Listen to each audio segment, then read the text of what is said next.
Si l'on devait dresser la nomenclature des mots qui entravent l'essor de la commune de Yabassi, 3 piliers de précarité se dégagent avec acuité. L'indigence des infrastructures, l'absence d'eau potable et le déni d'énergie électrique. Les populations de Yabassi en souffrent encore pour les routes. Bien que l'axe régional reliant Douala à Yabassi soit désormais paré de bitume, offrant ainsi un semblant de fluidité, la cité de Yabassi demeure en son sein une enclave oubliée. S'aventurer dans les artères des différents quartiers relève d'une véritable épreuve pour des administrés à bout de souffle. Par exemple, s'il faut aller à Banya, ça c'est un centre commercial où un parcours de moins d'1 kilomètre, tu peux payer 100 francs de moto, tu peux payer 300. Même des voies menant aux édifices de l'administration n'échappent pas à cette déliquescence. Ici, le taxi est une chimère. Pour pallier cette absence, seuls les conducteurs de 2 roues osent encore défier les nids de poules et les bourbiers qui lacèrent un réseau routier à l'agonie. Sans compter que la moto peut se renverser avec toi, tu perds ta jambe. Et si tu perds ta jambe, on ne va pas te soigner à Yabassi. L'hôpital des districts de Yabassi, on ne fait pas la radio, il faut aller à Douala pour faire la radio, il faut aller à Douala pour faire le scanner. Parfois même l'échographie, on n'en fait pas ici. L'accès à l'or bleu constitue une autre fracture sociale. À Yabassi, les populations sont contraintes d'étancher leur soif dans les ruisseaux et autres coups d'eau de fortune, au mépris des risques sanitaires. Pour les travaux, c'est comme vous voyez, on va comme marcher même sur le soleil, pour porter les trucs comme ça, c'est un peu évident. Pour porter avec les robinets, c'est un peu facile et même pénible. Parce que c'est pas évident pour nous de puiser de l'eau dans des mares d'eau, dans des forages, et parfois ces forages sont gâtés.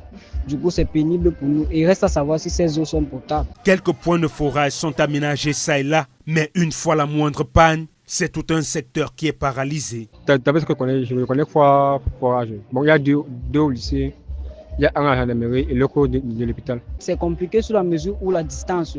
Il y a d'autres forages qui sont dans d'autres quartiers. Du coup, on a tendance à se déplacer pour aller chercher de l'eau. Et c'est très pénible. Parfois, on fait même des journées sans puiser de l'eau, en comptant sur nos mares aussi. Donc, du coup, c'est pas évident pour nous. Quand le forage est en panne, c'est pratiquement toute la partie du haut aussi qui est en faillite d'eau. Parce qu'il y a un forage là-bas à la mission où les gars de la mairie sont allés dépanner. La pompe a lâché, c'est tombé à l'intérieur. Donc, c'est le seul forage qui ravitaille à tout le secteur. S'il ravitaille au moins, près de 500 personnes. S'il est en panne, comme il est souvent en panne, là que je viens pour faire les travaux de réhabilitation, pour essayer d'aménager tout le monde vraiment. Quand il n'y a pas d'eau, l'eau c'est la vie.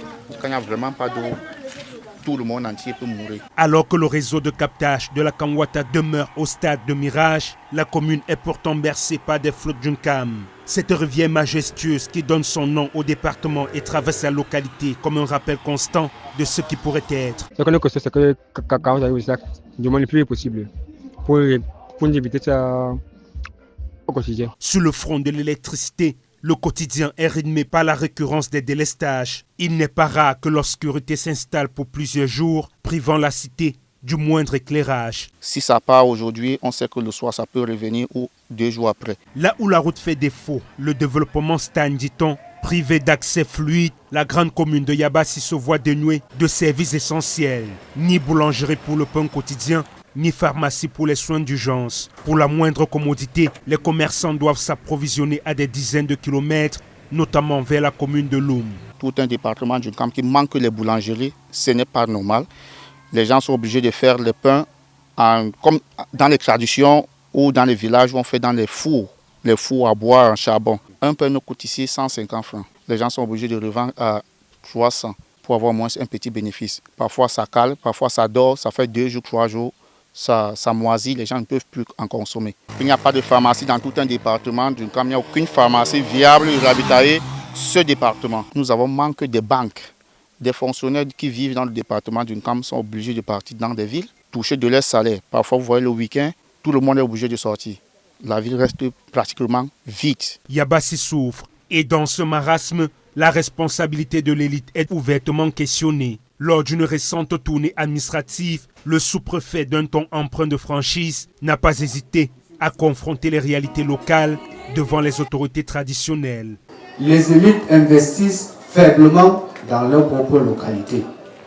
Qu'est-ce qui justifie ce désamour vis-à-vis de leur village? La première raison, c'est que chacun vit de façon isolée. Bien au contraire, C'est le querelle qui anime votre quotidien. Ce que nous avons constaté depuis notre arrivée ici, c'est qu'on cherche toujours à abattre celui qui fait quelque chose. Et du coup, dès que Messanga fait quelque chose, il commence à combattre Messanga. Ou dès qu'il fait quelque chose, Messanga commence à combattre Eba.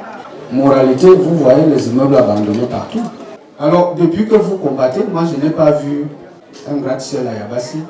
30% de la population est stable. 70% de la population, ce sont des mutants, les élèves, les professeurs, les étudiants et les fonctionnaires. Alors, si nous n'avons rien, nous n'avons pas des élites capables de porter le développement, comment nous pouvons le transformer? Mais l'État a sa responsabilité. Si une ville comme Edea s'est relevée, c'est grâce à l'UQAM et tout ce qu'il y a eu là-bas. Douala, pareil. On peut décentraliser les ports secs à Douala. Il y a beaucoup d'idées. Mais c'est l'occasion pour moi, en tant que roi de Yabassi Centre, de demander au gouvernement de penser une fois de plus qu'en transférant certaines industries ici, ils peuvent permettre aux élites d'élever leurs enfants ici et d'accompagner l'État. Ça a existé avec la Sodencam, ça a existé avec le service civique, on peut encore le faire aujourd'hui. L'heure est désormais au sursaut. Les fils et filles de Yabassi, par-delà leur clivage, sont appelés à une union sacrée, une synergie des forces pour enfin offrir un nouveau visage à cette terre meurtrie.